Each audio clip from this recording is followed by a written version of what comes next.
नमस्कार, मी भीमराव कडाळे पाटील BKP24 मराठीमध्ये आपलं सर्वांचं स्वागत। आज नवीन दिवस, नवीन विषय, नवीन दिवसाची नवीन अशी चर्चा।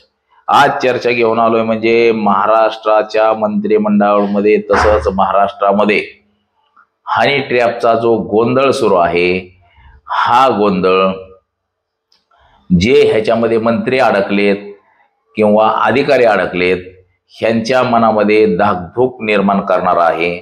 आणि त्यातच संजय राऊत यांनी जे आरोप केलेले आहेत, त्यांनी असं सांगितलं की उद्धव ठाकरेंचं सरकार हनी ट्रॅपमुळेच पाडलं गेलं। तर त्याच विषयाची आज चर्चा घेऊन आलोय। तर चला, सर्वप्रथम आपण जर चॅनल सबस्क्राईब केला नसेल तर चॅनल सबस्क्राईब करावा, ही सर्वांना विनंती।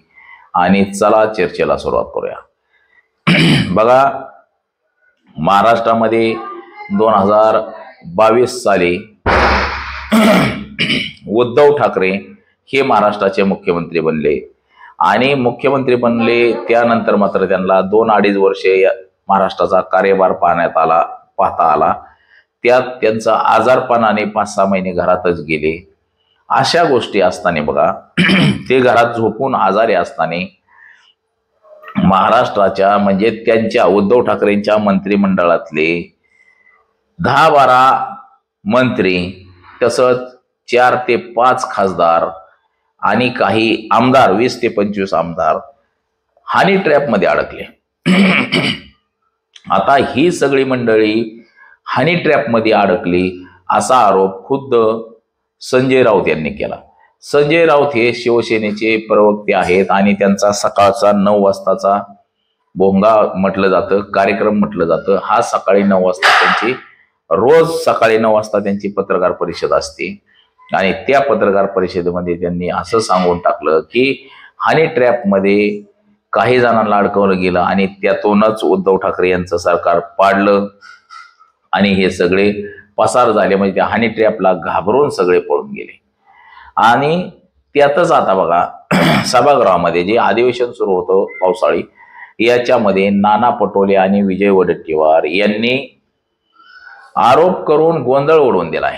विजय वडेट्टीवार यांनी सांगितले की हा जो पेनड्रॉय आहे, पेनड्रॉय जर ह्यातले जर एक क्लिप जरी लीक झाली, एका बटनावर जरी बोट ठेवलं आणि जरी क्लिक केलं तर मात्र हे जे 4 मंत्री आणि 72 अधिकारी आहेत सरकारी, यांना तोंड लपवायला जागा राहणार नाही, अशी धमकी विजय वडेट्टीवार आणि नाना पटोले यांनी दिलेली आहे। मग आता बघा, महाराष्ट्राचे मुख्यमंत्री देवेंद्र भाऊ लगेच सारवासारवी करण्यासाठी गेले। सारवासारवी करत असताना त्यांनी सांगितलं की हनी ट्रॅप वगैरे काही नाही, हे थोतांड आहे, सगळं थोतांड आहे असं सांगितलं। परंतु जे कोणी तिथं गेले असतील त्यांच्या मनात मात्र भीती निर्माण झालेली आहे।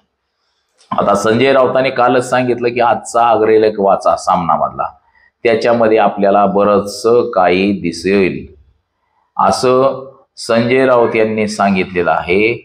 आणि संजय राऊत जे सांगतात त्याच्यात मात्र काहीतरी जोरदार असं तथ्य असतं।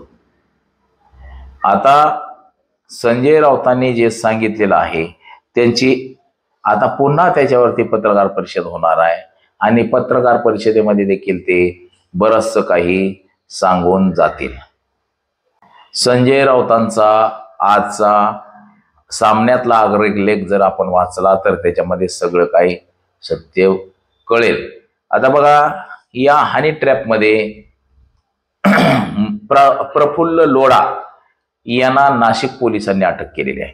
नाशिक मधलं एक पंचतारांकित हॉटेल आहे आणि या हॉटेलमध्ये हा सगळा प्रकार घडला असं संजय राऊत यांनी सांगितलेलं आहे। आता यामध्ये भारतीय जनता पक्षाचे 2 मंत्री आहेत आणि महायुतीतले 2 मंत्री आहेत, तर 72 सरकारी अधिकारी आहेत। म्हणजे सरकारी नोकरदार जे आहेत, जे भ्रष्टाचाराने पैसे कमवून गबरगंड झालेत, माजलेत, हे सरकारी अधिकारी माज जिरवायसाठी अशा गोष्टी करतात।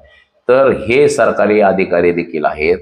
आम्ही तर म्हणतो की याचा लवकरात लवकर पेनड्रॉय ओपन केला जावा, म्हणजे लोकांना देखील, जनतेला देखील कळेल की हे काय लायकीची लोक आहेत हनी ट्रॅपमध्ये कसं अडकतात, कसं जातात, काय काय उद्योग करतात त्या 5 स्टार हॉटेलमध्ये. म्हणजे हे लोकांना देखील कळलं पाहिजे की आपण ज्यांना मतं देतो, ज्या आमदार खासदारांना निवडून देतो, हे काय उद्योग करतात, काय लायकीचे आहेत, हे लोकांना देखील कळलं पाहिजे. आता त्यातले त्यात पश्चिम महाराष्ट्रातले काय आमदार आहेत आणि उत्तर महाराष्ट्रातले काय आहेत असं देखील सांगण्यात आलेलं आहे. हा सगळा प्रकार नाशिकमधलं जे बलाढ्य असं मोठं हॉटेल आहे, 5 स्टार पंचतारांकित हॉटेल आहे, इथं सगळ्या सोयी सुविधा आहेत. या हॉटेलला एका दिवसाचं एका रूमचं भाडं 25,000 रुपये आहे.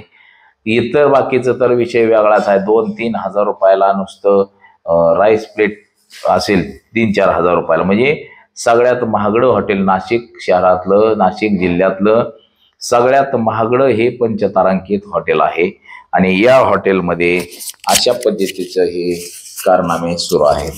तर आता यावरती मुख्यमंत्री महोदय काय कारवाई करतात किंवा ह्याचा जर पेनड्राईव्ह बाहेर आला तर त्याच्यातून मात्र काय सत्य पुढे येईल हे देखील आपल्याला बघावं लागेल. तर आज एवढंच. कॅमेरामन अनिकेत समी, भीमराव कडाळे पाटील, BKP 24 मराठी, इंदापूर, पुणे.